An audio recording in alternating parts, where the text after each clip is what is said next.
đây bọn vô ngọc kia lại mà lấy một vàng à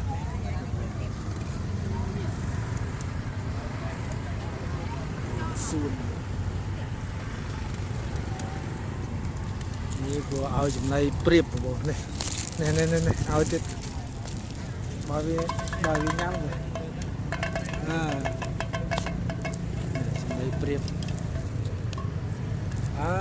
thôi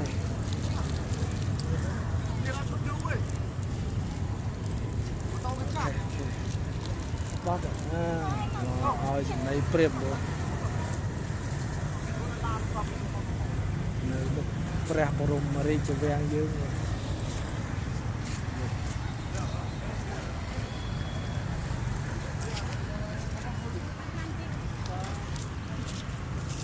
Preh Borom Mari cho vang bay ơi nhám rồi bay xuống lắm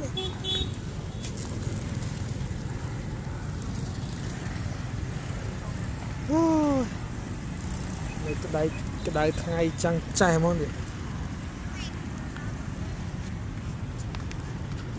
Preh Borom Mari cho vang đa cái không lợi cho lơ xuân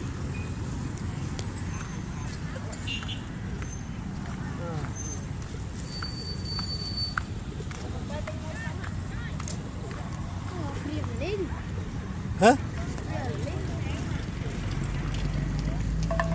Đi vào gần đó xong rồi.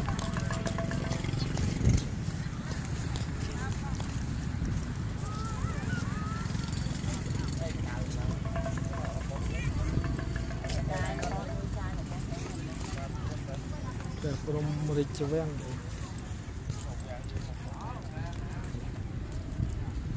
ta chung vinh lên vùng mua một ven vinh vẫn này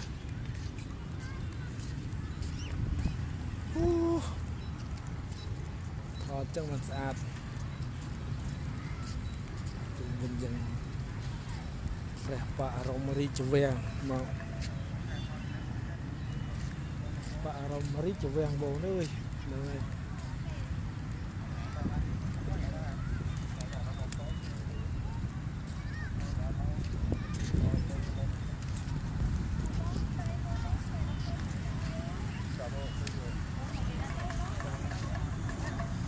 chẳng còn năng ba ơi ôi chẳng mệt lia